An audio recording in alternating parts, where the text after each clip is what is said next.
Hello and welcome to the Villa Park podcast.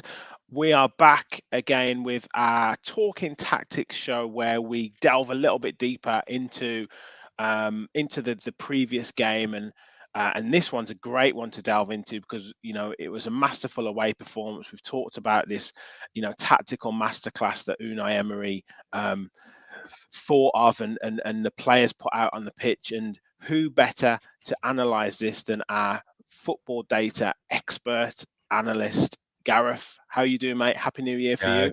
Morning, Rich. Good morning to you. Yeah, not too bad, mate. Thank you.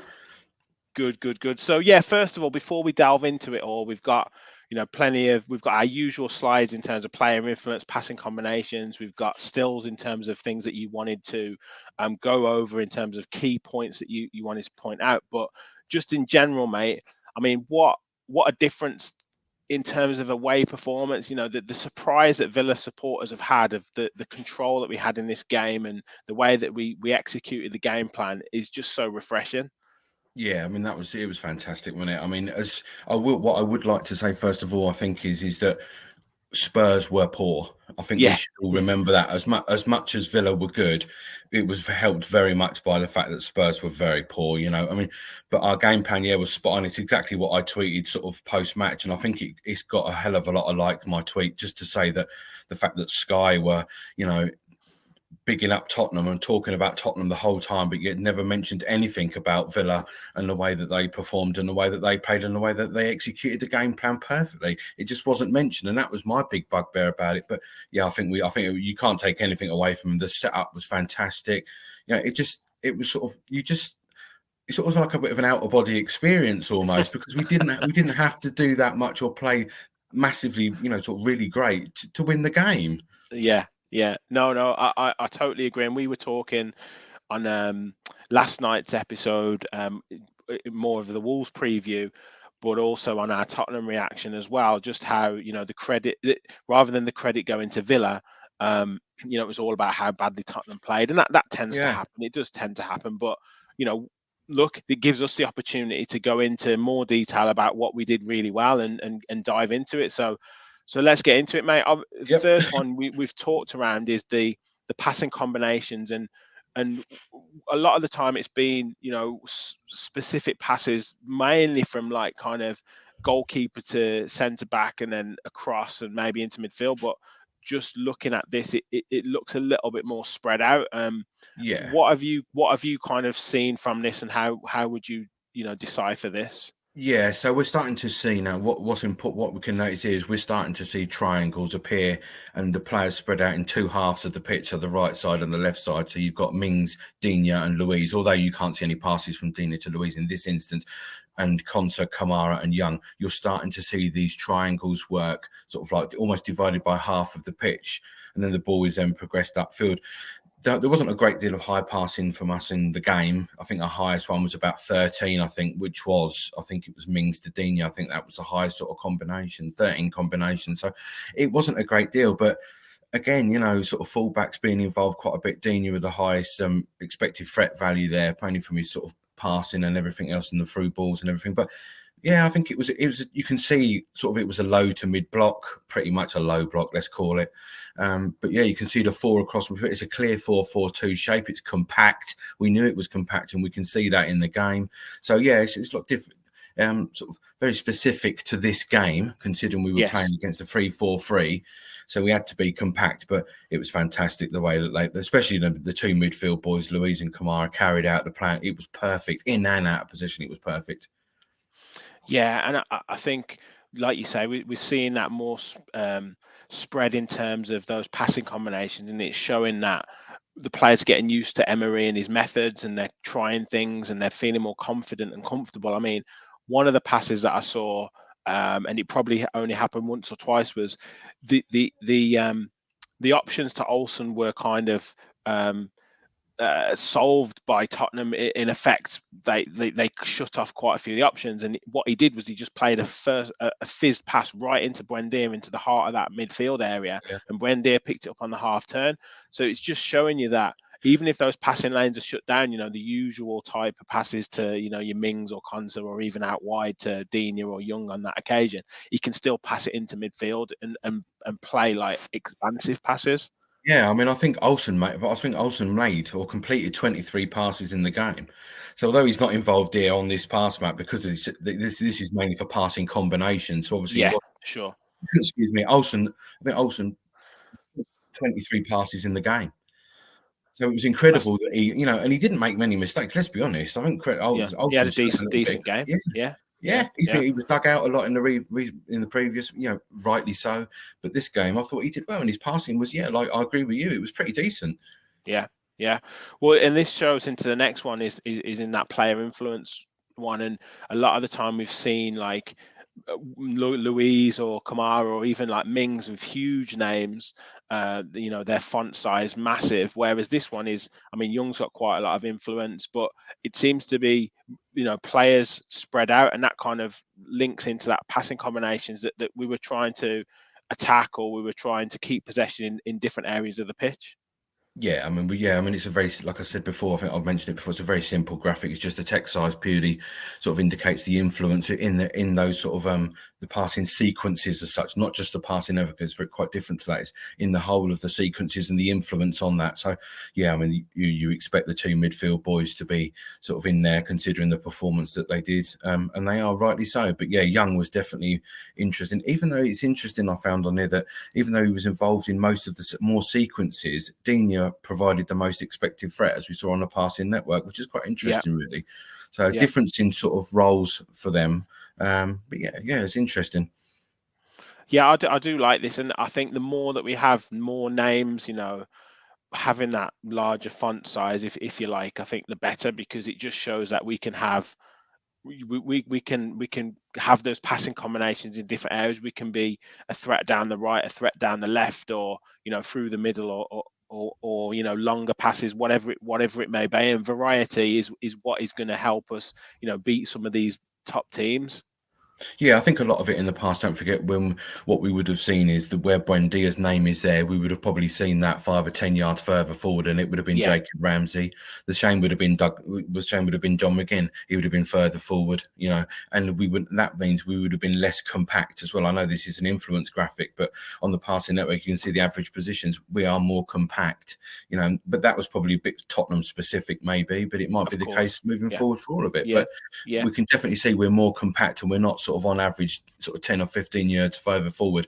If you notice in that Tottenham game as well, there was no space between the lines, between the midfield and the defence. We allowed literally nothing. It was quite sort of noticeable. No, really wasn't.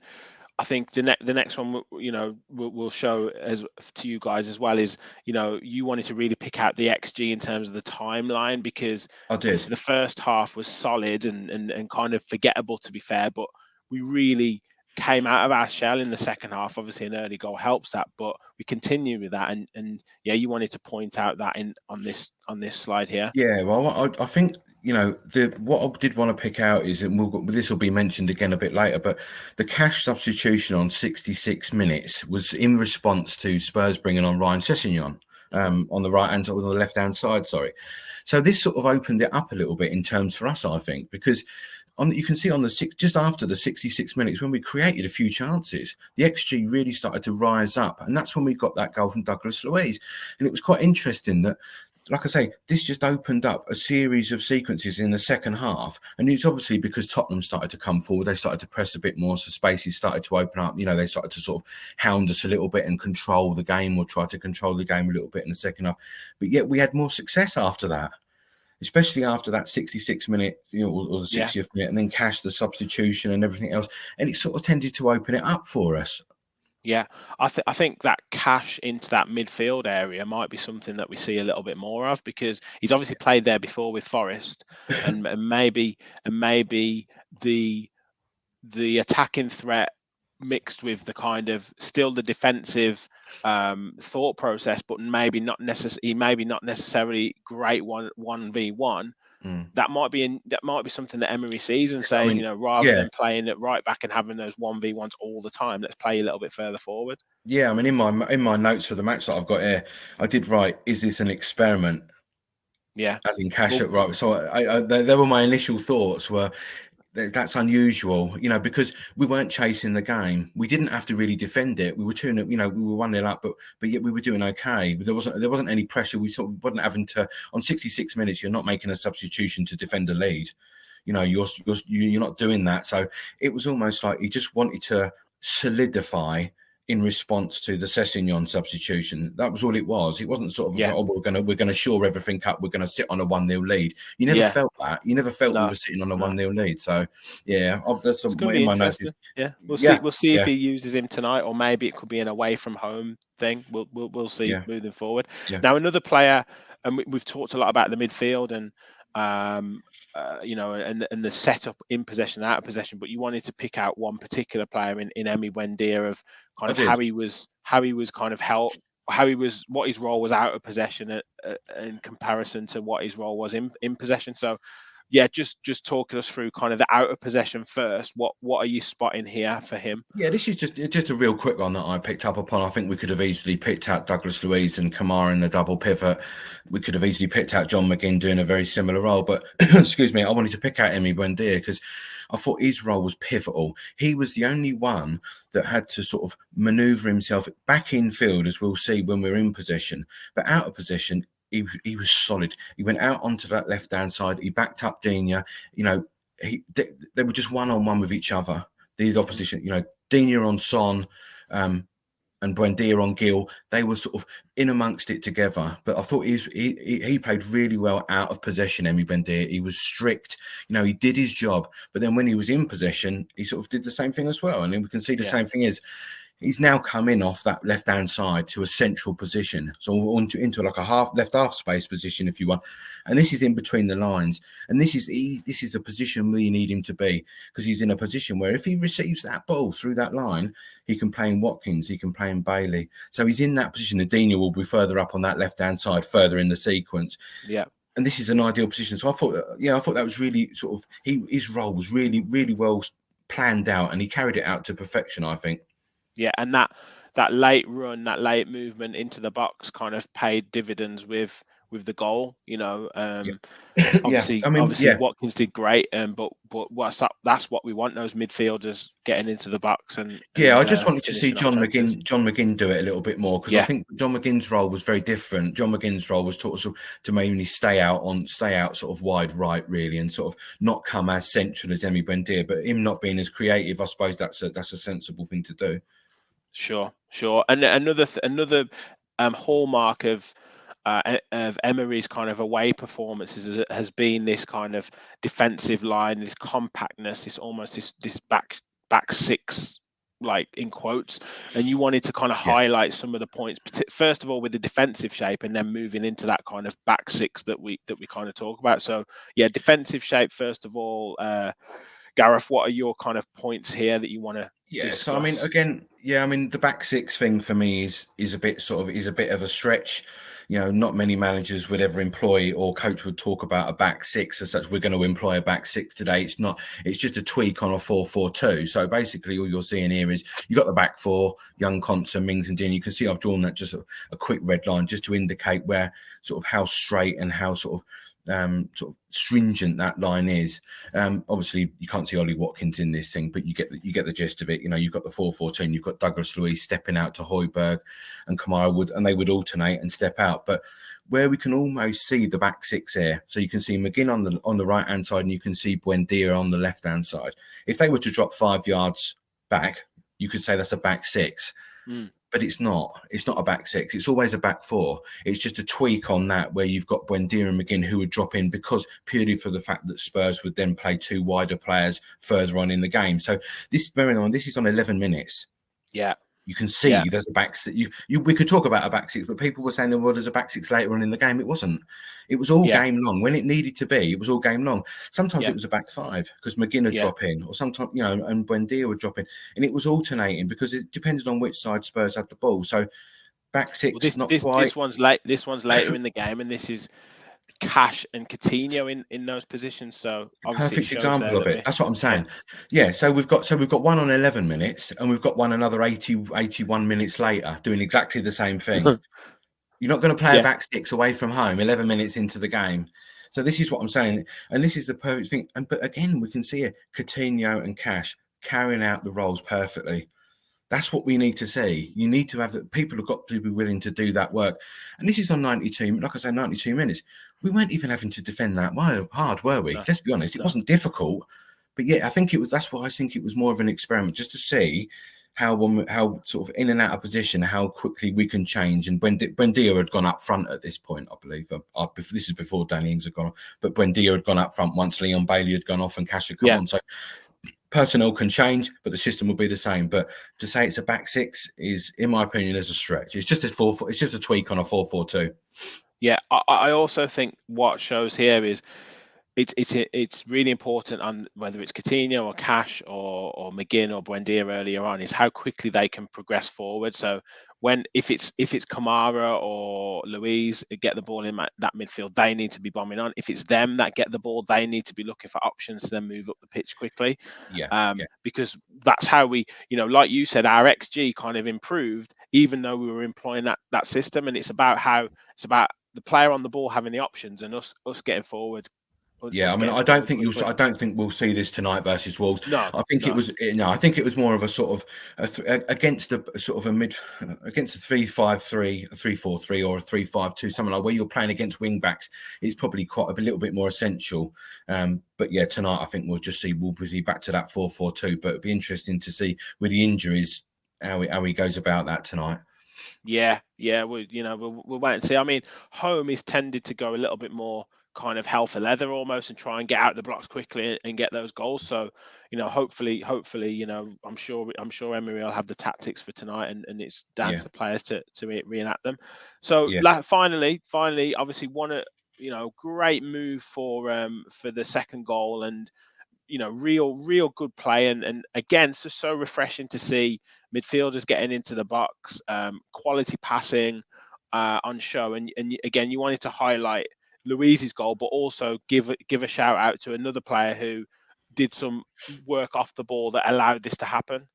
I do, yeah, yeah. I think this was important to highlight because I think Watkins, he's had a lot of stick lately, but I think in general, he had a good game. He could have finished a couple of chances better, I agree, and made a couple of better decisions. But his work off the ball was incredible. It really was. I mean, I don't think people sort of noticed it so much, but it was. So I just wanted to highlight his role in the goal. And it's just a quickly knocked up graphic, really, but the role that we can see here, the ball is going to be clipped through to Douglas Luiz for the goal. But look at Watkins taking Clement Langley away. That's just not into. He may think he's going to get the ball there, Watkins, and he could. John McGinn could quite easily slide in Ollie Watkins there, but he doesn't. But the fact that Watkins still makes that run, takes that player away, it opens it up for Dougie. And yes, it's a simple thing, but I just wanted to highlight it because I think it was intelligent. Yeah, really good and really well worked goal, and obviously Yeah. led to be the key goal that allowed us to win that game. And yeah, it was a comfortable performance.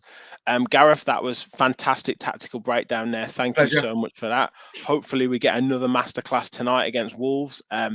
If you Yep. are watching, thank you so much for tuning in. Please leave a like on this video, comment on your thoughts on what you thought Emery did really well, which players haven't we picked out that you maybe saw something in them. How do you think the kind of XG and the player influence and the combination of passes can be developed further on as the season goes on under Unai Emery? It's obviously exciting times. Please subscribe to the channel. We're so close to 800. So your support is fantastic. Please help us on that way to 1,000.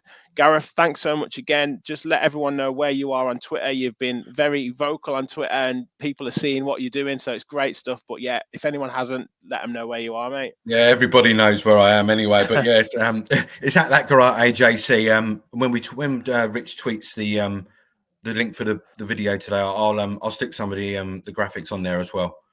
Brilliant. Well, yeah, like I say, Gareth, thank you so much. Thanks everyone for tuning in. Hopefully, we get a great result against Wolves tonight. And all that's left to say is remember, follow the killer. Bye.